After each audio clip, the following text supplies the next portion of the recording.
Hello दोस्तों, आप सभी का स्वागत है आपके अपने चैनल जॉब जॉय में। तो दोस्तों, इस वीडियो में हम बात करने वाले हैं आरपीएससी राजस्थान लोक सेवा आयोग अजमेर के द्वारा जारी की गए एसआई भर्ती के ऑफिशियल नोटिफिकेशन के बारे में। तो दोस्तों, वीडियो में हम बात करेंगे कि कितने पदों पे ये भर्ती निकाली गई है और दोस्तों कौन कौन इसके लिए आवेदन कर सकते हैं, शैक्षणिक योग्यता क्या रखी गई है, टोटल नंबर ऑफ पोस्ट की हम बात करने वाले हैं, साथ ही एग्जाम फीस की बात करेंगे। और दोस्तों, हम बात करने वाले हैं कि एग्जाम का पैटर्न क्या रहेगा, एग्जाम का सिलेबस क्या है और किस तरीके से कैंडिडेट को इसके लिए आवेदन करना है। तो सब कुछ हम इस वीडियो में डिटेल में बात करने वाले हैं। तो पूरी जानकारी के लिए वीडियो को अंत तक जरूर देखें। और अगर इससे पहले आप हमारे चैनल पर पहली बार विजिट कर रहे हों तो सभी सरकारी भर्तियों के लेटेस्ट और ऑथेंटिक अपडेट्स पाने के लिए हमारे चैनल को जरूर सब्सक्राइब करें।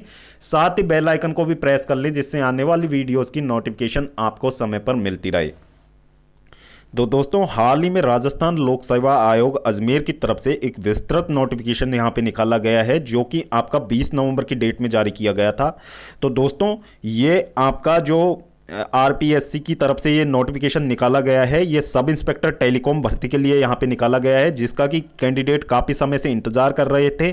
तो दोस्तों, हम बात कर लेते हैं इसके लिए टोटल नंबर ऑफ वैकेंसीज की। तो दोस्तों, राजस्थान में मेनली आपको दो एरियाज में डिवाइड किया जाता है राजस्थान को वैकेंसीज के अकॉर्डिंग यदि देखा जाए। तो पहला होता है नॉन शेड्यूल्ड एरिया जिसमें सभी वर्गों के कैंडिडेट यहां पे अप्लाई कर सकते हैं। फिर दूसरा होता है शेड्यूल्ड एरिया। शेड्यूल्ड एरिया में जो शेड्यूल्ड ट्राइब्स आपकी आती हैं तो उनमें काफ़ी सारी ट्राइब्स होती हैं, तो वो कैंडिडेट वहाँ पे अप्लाई कर सकते हैं। तो दोस्तों, नॉन शेड्यूल्ड एरिया के कैंडिडेट को ओनली अपने ही एरिया में आप अप्लाई कर सकते हैं, आप शेड्यूल्ड एरिया की सीट्स पे अप्लाई नहीं कर सकते। बाकी शेड्यूल्ड एरिया के जो कैंडिडेट हैं उनको ये राइट होता है कि आप नॉन शेड्यूल्ड एरिया में भी आप अप्लाई कर सकते हो यदि आपको अपने वहाँ पे सीट्स नहीं लग रही हैं। और दोस्तों, यदि आप वहाँ पे जॉब नहीं करना चाहते तो आप नॉन शेड्यूल्ड एरिया में भी आप अप्लाई कर सकते हो। तो दोस्तों, टोटल नंबर ऑफ वैकेंसीज की बात की जाए यहाँ पे, तो टोटल यहाँ पे नॉन शेड्यूल्ड एरिया की बात की जाए तो टोटल 94 वैकेंसीज आपको देखने को मिलेंगी, जिसमें आपकी यूआर की वैकेंसीज की बात करें तो यूआर में 25 हैं। एससी की बात की जाए, एससी में आपके 11 वैकेंसीज हैं। एसटी की बात की जाए, एसटी में आपकी 8 वैकेंसीज हैं। ओबीसी की बात की जाए, ओबीसी में आपके 14 वैकेंसीज हैं। फिर एमबीसी की बात की जाए, एमबीसी में आपके 3 वैकेंसीज हैं और ईडब्ल्यूएस में आपकी 7 वैकेंसीज हैं। इस तरीके से जो नॉन शेड्यूल्ड एरिया है वहाँ पे आपकी टोटल 94 वैकेंसीज आपको देखने को मिलेंगी। अब इसके बाद में दोस्तों बात कर लेते हैं आपके जो शेड्यूल्ड एरिया है उसमें कितनी वैकेंसीज हैं। तो दोस्तों, टोटल नंबर ऑफ वैकेंसीज यहाँ पे मात्र 4 ही हैं, जिसमें आपके 3 तो ओनली यूआर कैटेगरी की हैं। फिर दोस्तों बात कर लेते हैं यहाँ पे एससी की। तो दोस्तों, एससी की यहाँ पे एक भी वैकेंसी नहीं है।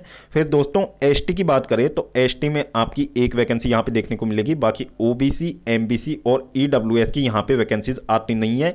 यहाँ पे आपकी एससी, एसटी और यूआर की वैकेंसीज आती हैं। तो एससी की भी कोई वैकेंसीज नहीं है और तो आपका यूआर और एससी की, एसटी की एक वैकेंसीज है। तो टोटल 4 वैकेंसीज है। तो टोटल बात की जाए तो 98 पदों पे आपका ये भर्ती नोटिफिकेशन जारी किया गया है यहाँ पे सब इंस्पेक्टर टेलीकॉम भर्ती के लिए। अब दोस्तों, बात कर लेते हैं यहाँ पे कि कैंडिडेट को फॉर्म भरते समय सबसे पहले तो किन चीज़ों का ध्यान रखना है। सबसे पहले तो कैंडिडेट को अपने जो क्षेत्र को यहाँ पे फॉर्म भरते समय आपसे वहाँ पे पूछा जाएगा कि क्या आप टीएसपी एरिया से बिलोंग करते हैं या नॉन टीएसपी एरिया से बिलोंग करते हैं। तो दोस्तों, जो नॉन शेड्यूल्ड एरिया से बिलोंग करते हैं तो वो नॉन टीएसपी एरिया में आएंगे और जो कैंडिडेट यहाँ पे शेड्यूल्ड एरिया को बिलोंग करते हैं तो वो वहाँ पे शेड्यूल्ड एरिया में यानी कि टीएसपी एरिया में वहाँ पे काउंट किए जाते हैं। तो इस चीज़ का आपको विशेष ध्यान रखना है। सबसे पहली आपकी ध्यान रखने योग्य बात यही होती है। अब इसके बाद में दोस्तों बात कर लेते हैं यहां पे कि आपकी जो एजुकेशनल क्वालिफिकेशन इसके लिए क्या रखी हुई है। तो दोस्तों, एजुकेशनल क्वालिफिकेशन की बात कर लेते हैं यहां पे। BSc with physics and mathematics from a university established by law in India और any other degree declared equivalent thereto by the government. यानी कि कैंडिडेट ने यदि अपना बीएससी में स्नातक किया हुआ है, जिसमें बीएससी में आपका सब्जेक्ट होना चाहिए फिजिक्स और मैथमेटिक्स आपके सब्जेक्ट होने चाहिए बीएससी में। और दोस्तों यदि आपने किसी भी भारत के किसी भी मान्यता प्राप्त यूनिवर्सिटी से यदि आपने बीएससी फिजिक्स और मैथमेटिक्स से कंप्लीट किया हुआ है तो आप इस भर्ती के लिए आवेदन कर सकते हैं। यानी कि बीएससी बायोलॉजी वाले आप इसके लिए आवेदन नहीं कर सकते, ओनली बीएससी फिजिक्स और मैथमेटिक्स वाले कैंडिडेट इसके लिए आवेदन कर सकते हैं। इसके बाद में दोस्तों बात कर लेते हैं अथवा में कौन सी शैक्षणिक योग्यता यहां पे दी हुई है।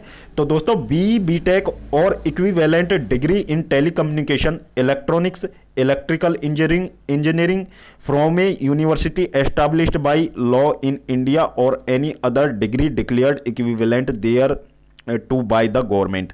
यानी कि कैंडिडेट ने यहां पे बीटेक किया हुआ है, टेलीकम्युनिकेशन, इलेक्ट्रॉनिक्स, इलेक्ट्रिकल इंजीनियरिंग, यदि ये तीनों ट्रेड से यदि कैंडिडेट ने यहाँ पे अपनी बी या बीटेक की डिग्री यहाँ पे कंप्लीट की हुई है तो दोस्तों कैंडिडेट इसके लिए आवेदन कर सकते हैं। तो दोस्तों शैक्षणिक योग्यता का डाउट आपके मन में यहाँ पे क्लियर हो जाना चाहिए।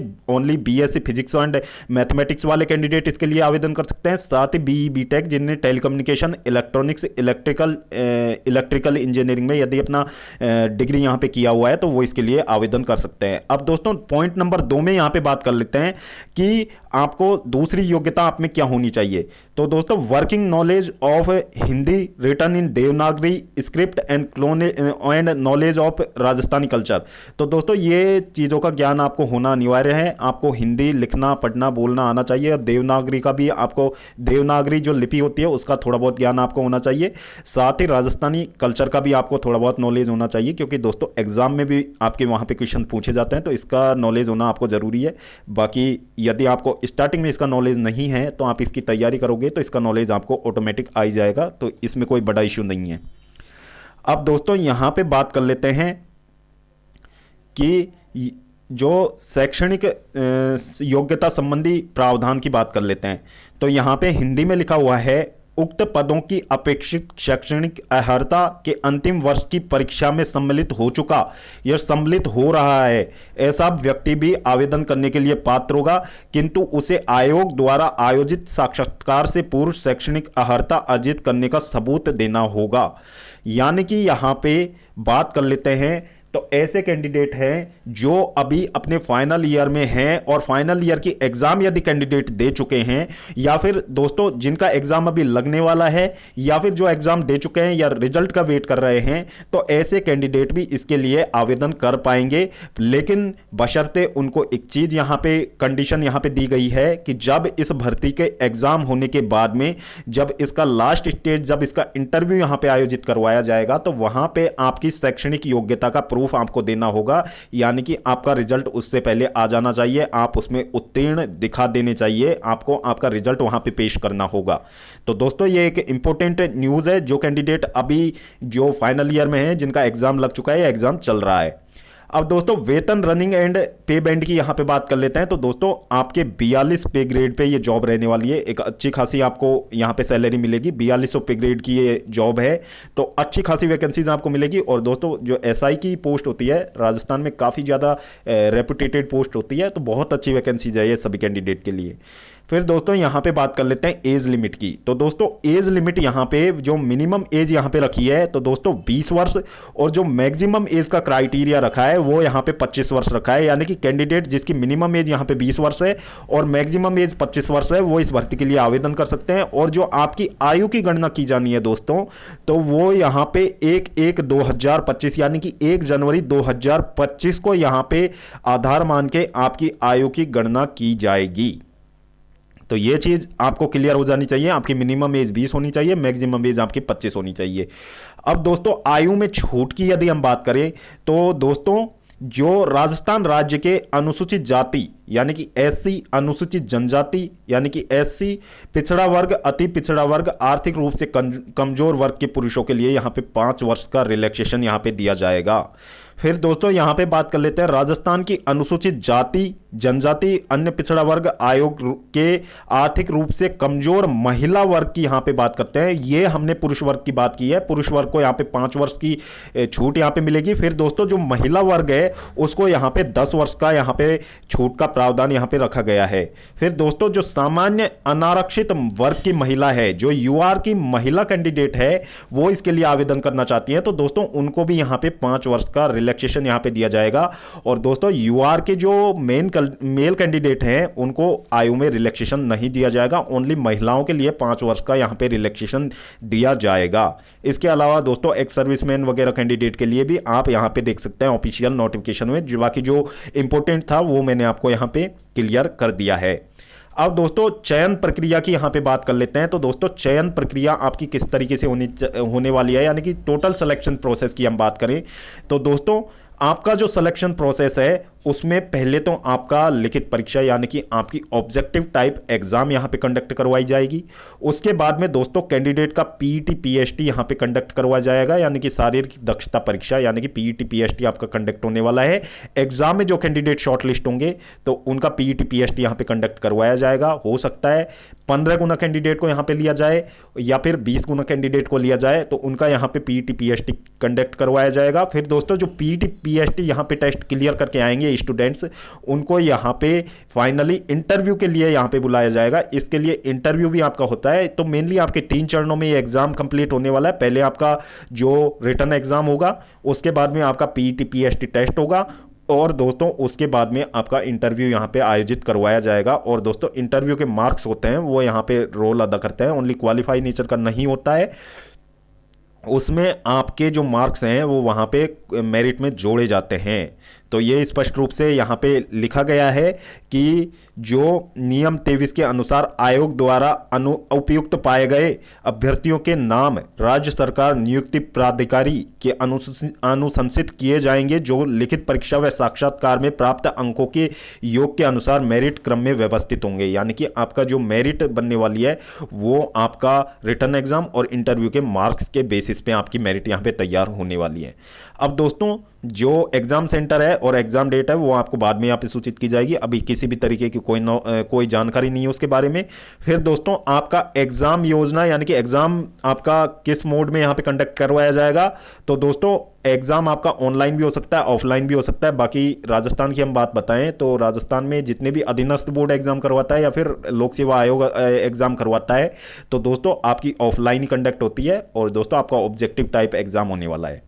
इसके बाद में दोस्तों यहाँ पे बात कर लेते हैं इंपॉर्टेंट डेट्स की। तो दोस्तों आपके आवेदन यहाँ पे 28 नवंबर से चालू होंगे, और दोस्तों 28 नवंबर से आपके आवेदन चालू होंगे। 28 नवंबर से आप इस भर्ती के लिए आवेदन कर पाएंगे, और दोस्तों 27 दिसंबर रात्रि 12 बजे तक आप इसके लिए आवेदन कर पाएंगे। यानी कि 27 दिसंबर आपकी लास्ट डेट यहाँ पे रहने वाली है। तो 27 दिसंबर को आप इसकी लास्ट डेट यहाँ पे आप इसके लिए आवेदन कर पाएंगे, यानी कि फीस पेमेंट और ऑनलाइन फॉर्म की लास्ट डेट है वो आपकी 27 दिसंबर यहाँ पे रहने वाली है। अब दोस्तों बात कर लेते हैं यहाँ पे कि इसके लिए जो आवेदन पत्र किस तरीके से यहाँ पे बनना है, ऑनलाइन एप्लीकेशन प्रोसेस की यहाँ पे बात करें तो दोस्तों सबसे पहले यदि आपको इसका नोटिफिकेशन जो ये ऑफिशियल नोटिफिकेशन है वो आपको आरपीएससी की ऑफिशियल साइट जैसा कि आप देख पा रहे हैं rpsc.rajasthan.government.in, इस पे जाके आप इसका ऑफिशियल नोटिफिकेशन डाउनलोड कर सकते हैं। साथ ही दिशा निर्देश वहाँ पे आपको मिल जाएंगे किस तरीके से आपको फॉर्म भरना है, बाकी हम वीडियो में आपको पूरा बताने वाले हैं।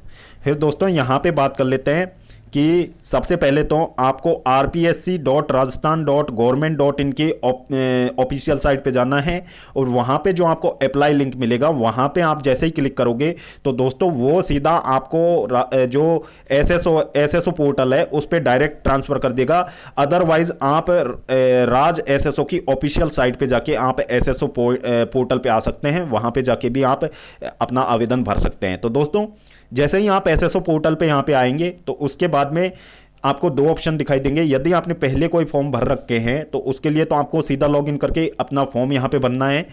अदरवाइज यदि दोस्तों आप पहली बार एसएसओ पोर्टल पे विजिट कर रहे हैं तो आपको पहले तो 1 टाइम यहाँ पे रजिस्ट्रेशन करना होगा, जिसमें आपकी सारी डिटेल्स आपको डालनी होंगी। तो आपको अपने जो अभ्यर्थी का नाम, पता, जन्म तिथि, आपका लिंग, सेकेंडरी समकक्ष परीक्षा card, PAN, voter card, driving licence, ID में जो भी आप यहाँ पे प्रूफ देना चाहते हैं वो सब आपको यहाँ पे अपलोड करने होंगे, तब जाके आपका वन टाइम रजिस्ट्रेशन यहाँ पे कंप्लीट होगा। उसके बाद में दोस्तों आईडी पासवर्ड आपका आपके रजिस्टर्ड मोबाइल नंबर पे या ईमेल आईडी पे सेंड कर दिया जाएगा। और दोस्तों उस आप जो भी आपके रजिस्ट्रेशन नंबर मिलेंगे, जो आपको आईडी मिलेगी उसके द्वारा और दोस्तों दिए गए पासवर्ड के द्वारा आप एसएसओ पे जाके लॉगिन कर सकते हैं। फिर दोस्तों लॉगिन में जाके आपको रिक्रूटमेंट पोर्टल पे वहां पे जाना है। रिक्रूटमेंट पोर्टल पे जब आप जाएंगे तो दोस्तों वहां पे भर्ती का नाम लिखा होगा, राजस्थान एसआई टेलीकॉम भर्ती। तो दोस्तों उसके आगे अप्लाई ऑनलाइन का वहां पे लिंक मिलेगा, तो वहां पे जाके आपको सिंपली अप्लाई ऑनलाइन यहां पे करना है। तो दोस्तों अप्लाई ऑनलाइन पे जैसे आप जाएंगे तो जो डिटेल्स आपने अपनी भरी हैं वो डिटेल्स आपको शो होती जाएंगी और दोस्तों फिर आपको आपके आगे की प्रक्रिया वहाँ पे करनी है। तो दोस्तों इसमें आपको फ़ोटो वगैरह पहले ही अपलोड कर देनी है और आपके जो डॉक्यूमेंट्स है वो रिक्रूटमेंट होगी वो आपको पहले ही अपलोड कर देने हैं। आपकी सारी शैक्षणिक योग्यताएं आपको वहाँ पे पहले से डाल देनी है। और फिर दोस्तों इसके लिए फिर हम बात कर लेते हैं कि जब फाइनली आपका फॉर्म यहाँ पे फाइनली कंप्लीट हो जाए तो दोस्तों उसका प्रिंट आपको लेके रख लेना है, प्रिंट आप डाउनलोड कर सकते हैं उसके लिए। फिर दोस्तों यहाँ पे बात कर लेते हैं कि एग्ज़ाम फीस यहाँ पे किस तरीके से होगी। तो दोस्तों एग्ज़ाम फीस की बात कर लेते हैं यहाँ पे।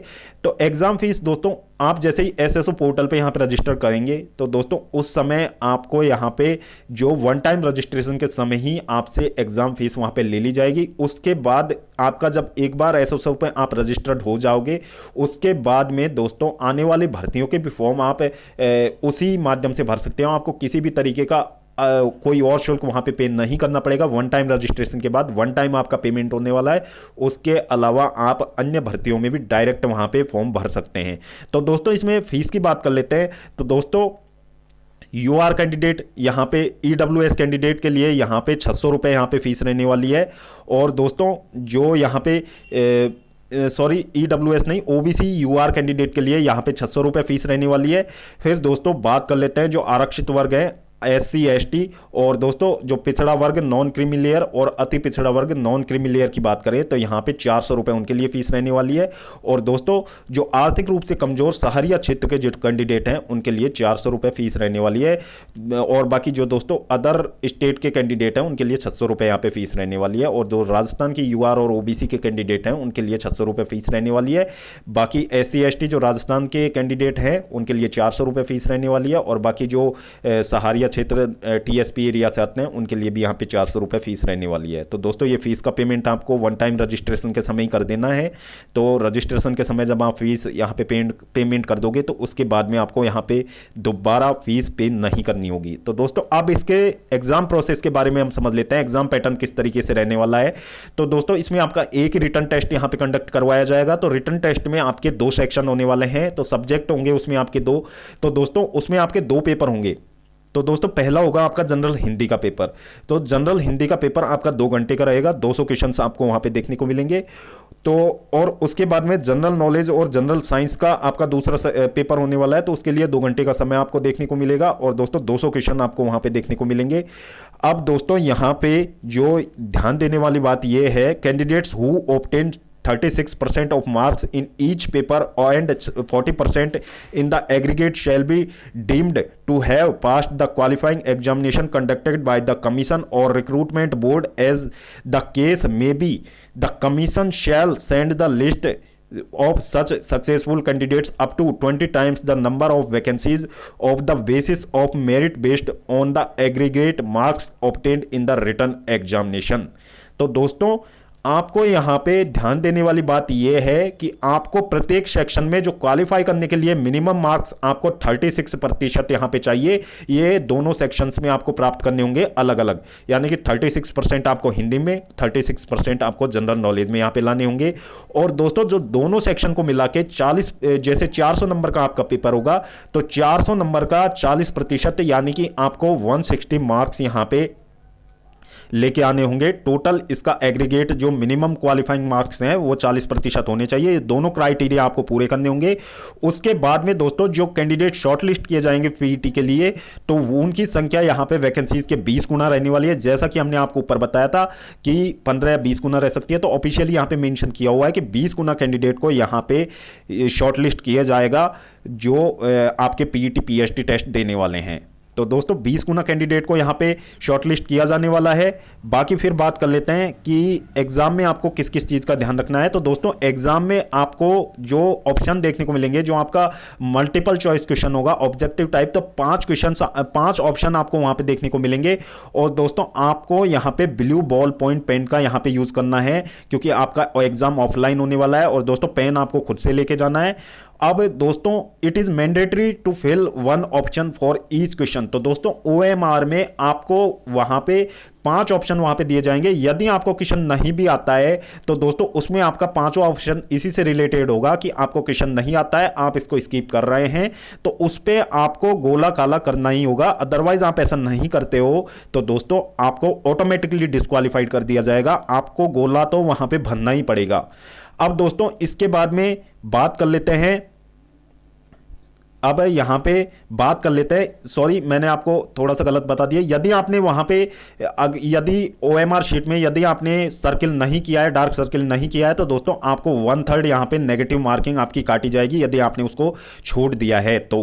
और दोस्तों वो बात जब मैंने बोली थी, तो दोस्तों यदि आप 10% से ज़्यादा क्वेश्चंस में उसको वहाँ पे छोड़ते, जैसे गोला यहाँ पे फिल नहीं करते हो, आप ओएमआर में मतलब मार्किंग नहीं करते हो, तो दोस्तों यदि 10% क्वेश्चन से ज़्यादा यदि आपने यहाँ पे छोड़े हैं ऐसे खाली, तो दोस्तों 10% तक तो आपकी यहाँ पे जो 1/3 नेगेटिव मार्किंग काटी जाएगी। लेकिन दोस्तों यदि इससे ज़्यादा आप वहाँ पे छोड़ देते हो तो आपको डिस्क्वालीफाइड कर दिया जाएगा। ये नया रूल यहाँ पे निकाला गया है, तो इस चीज़ का आपको ध्यान रखना जरूरी है। अब दोस्तों बात कर लेते हैं यहाँ पे जो पीईटी टेस्ट की। तो दोस्तों फिजिकल फिटनेस टेस्ट आपका किस प्रकार यहाँ पे कंडक्ट करवाया जाएगा। तो दोस्तों 20 गुना कैंडिडेट को यहाँ पे लिया जाएगा। तो यहाँ पे हाइट वगैरह का मेजरमेंट आपको दिया गया है। तो दोस्तों यहाँ पे जो वीडियो काफ़ी लंबी हो जाएगी, इसका जो फिजिकल फिटनेस टेस्ट है उसका मेजरमेंट का हम एक अलग से वीडियो बना के आपको प्रोवाइड करवा देंगे, तो आप उस वीडियो में बाकी सारी डिटेल्स देख पाएंगे।